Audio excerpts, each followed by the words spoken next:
Does this do anything at all? Hello? Hello? Hello, hello, hello, hello? Hello? It's live. It's live! Hello. I'm Joanna Wright. I used to be a games designer. I worked for quite a few companies like Rockstar and Ubisoft, but I don't anymore. These videos, every single video I do, it's not what Rockstar thinks or what Ubisoft thinks or any other games company.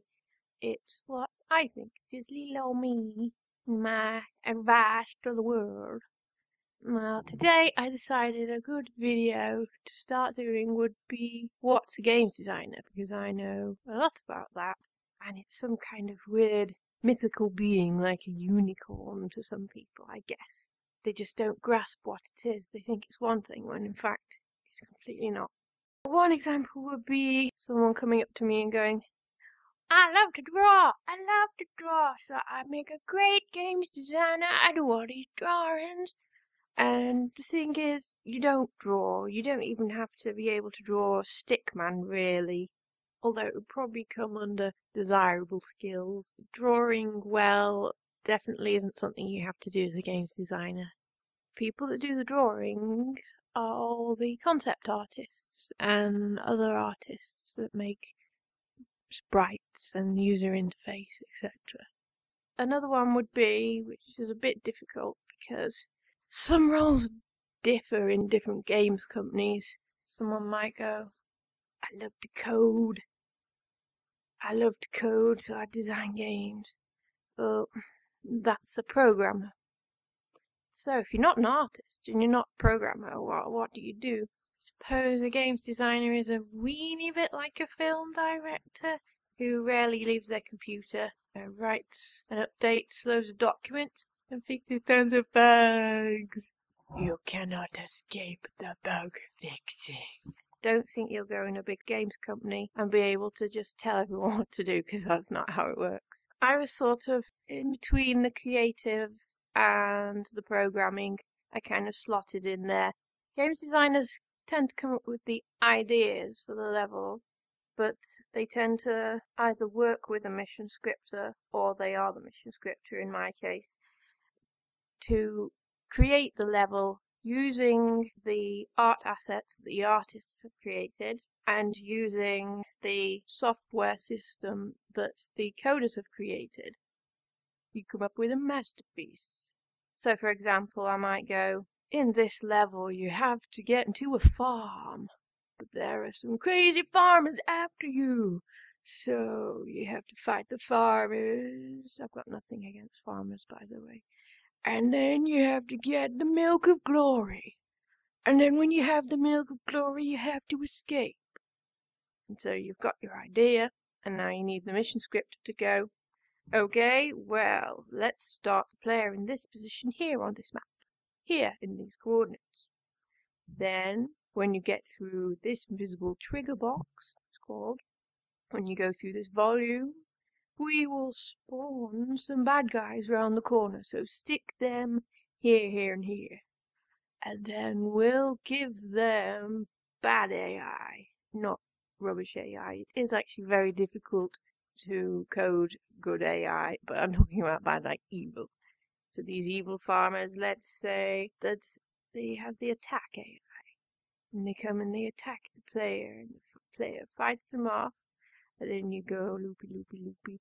When all those bad farmers have gone, start a fancy cutscene and unlock a door to the magic milk.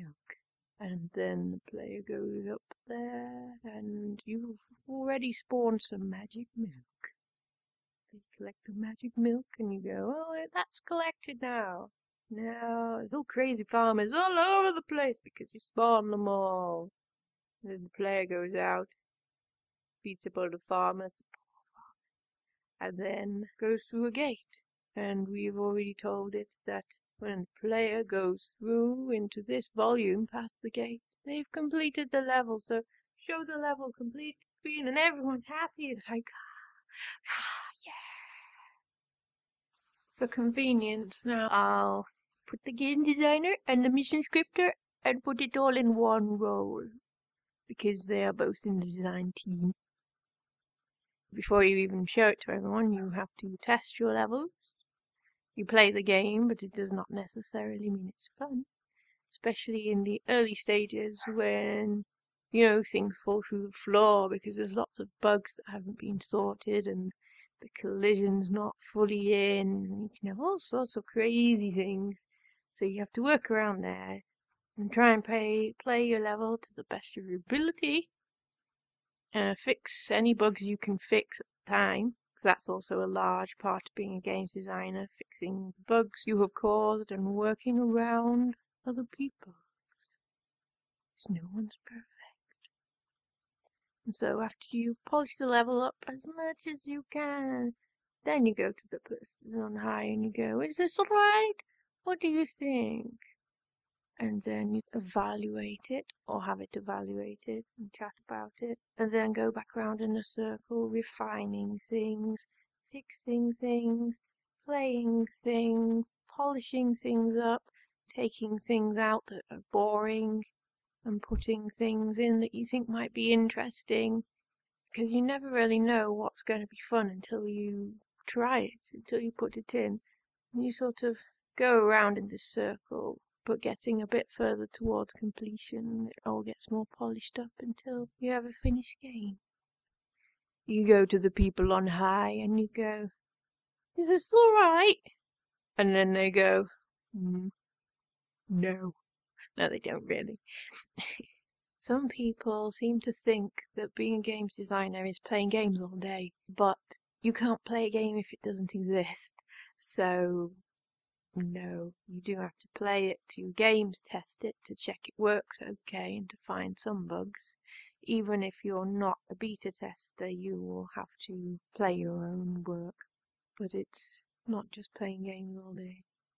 Someone asked me what skills a games designer should have. I think they should be creative, think out of the box. I'm afraid for those people who don't like programming, you're not going to like this, but I think you should be able to at least grasp the basics of programming, because depending on how technical the role is, you are really going to need to know that. You can't just go, "Hey programmers, just do this for me and do this." When I was in university, when I hadn't known anything about programming, you could go, "Wouldn't it be great if we could do this, and then we could have this, and then we could do this?" And the programmers were going, "Oh, yeah."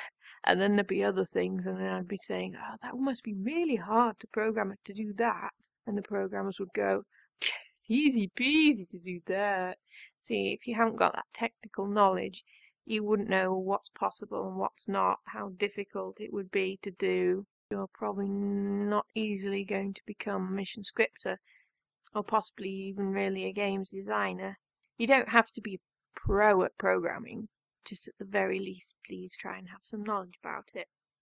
I'd say coming up with a good story can be useful depending on how story heavy the game is. Being able to research is a very good skill, because when you games design, you most likely won't come up with the whole game. You won't go, "I want to have some space shooter." And they go, "No, sorry, we just do train simulators." So you have to come up with a train simulator game. If you're working on a company that specializes in beat 'em ups, you're probably going to have to come up with a beat 'em up game. And if you come up with a beat 'em up game, it would be good if you knew about beat 'em ups, played beat 'em ups, preferably like beat 'em ups. So it's best to have the knowledge in whatever game you're creating, and don't think it's all going to be your ideas that are flying everywhere. That would be lovely, but it's not.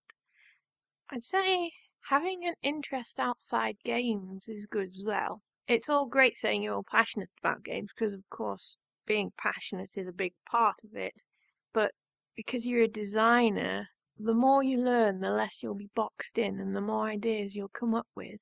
You don't have to do this, but for example, in my life, I've gone to Indonesia on a conservation trip. I've spoken to dogs and in dog behavior. I've flown a plane. Fly, yes. Land, no. I have played various musical instruments.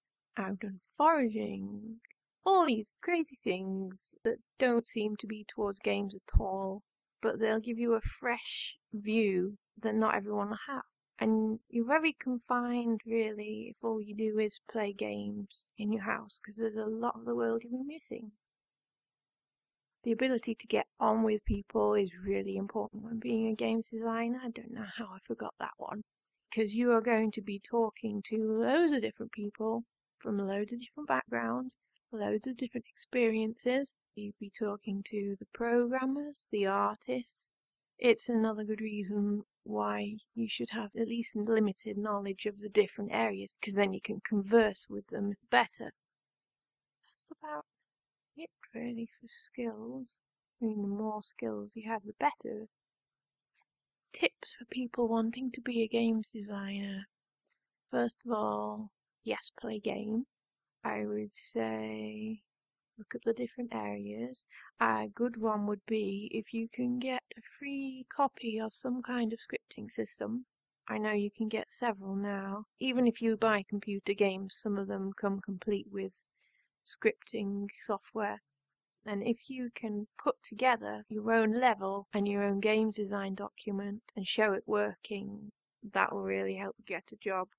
One of the problems is to get a job, you tend to need experience. And to get experience, well, it's just like one big circle. I went to university. It's probably not the only route.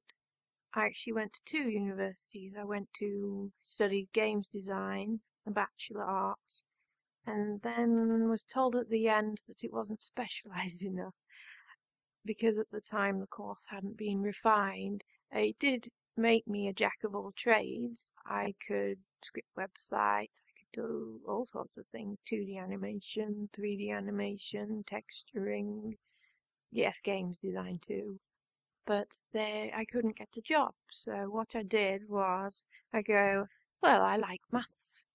I've been more interested in this programming since I've gone to the uni and met some programmers. Let's give that a whirl, and then I can either grab the technical knowledge from being a programmer, so I'm more likely to get a games design job, or I'll find that I actually like being a programmer. And it turns out I like both design and programming. And all that knowledge gave me a job in my placement year in the games industry, which came in very handy. And from then on, I got a job. That was a long route to get there, and a lot of hard work. Speaking of hard work, I'm going to have a rest. I hope you love my channel, and please, if you enjoyed the video, like it and share it and give it a thumbs up, and please subscribe to me. If you put any comments or questions below, you'll give me something to do to try and reply to them. So thank you, and see you later, my rare beasts.